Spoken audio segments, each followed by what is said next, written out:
Support comes from the Virginia Living Museum. I'm Jessica Azura, Senior Director of Guest Engagement, welcoming you to experience the wonder of Virginia's native birds, mammals, marine life, and reptiles, all with a focus on education and conservation. More at thevlm.org.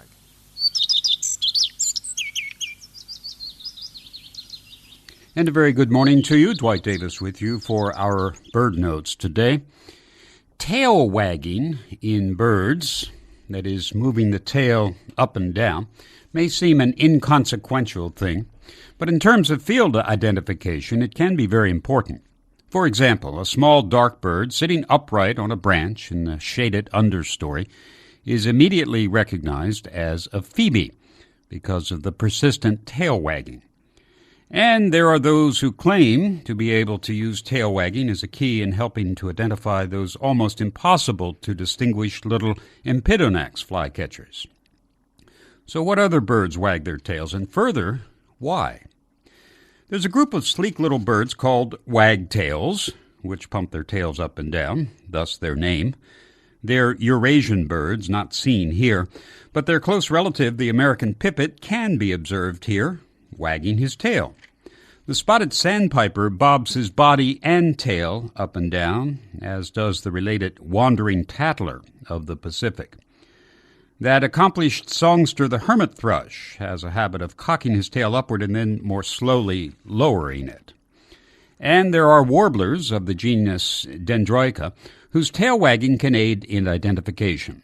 The very rare Kirtland's warbler, the palm warbler, which does not frequent palms, by the way, and the prairie warbler, which is not a prairie dweller, by the way. Also, the water thrushes, which are not thrushes but warblers, tend to teeter like the spotted sandpiper.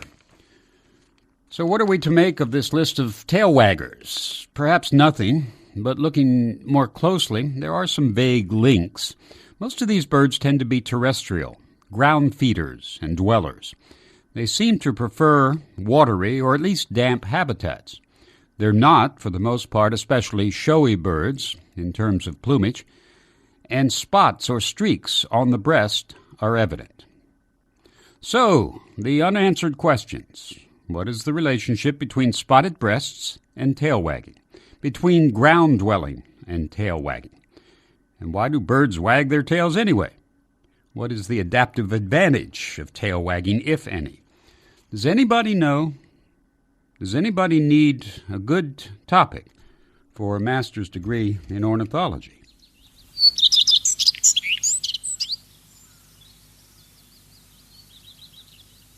Support comes from the Virginia Living Museum. I'm Jessica Azura, Senior Director of Guest Engagement, welcoming you to experience the wonder of Virginia's native birds, mammals, marine life, and reptiles, all with a focus on education and conservation. More at thevlm.org.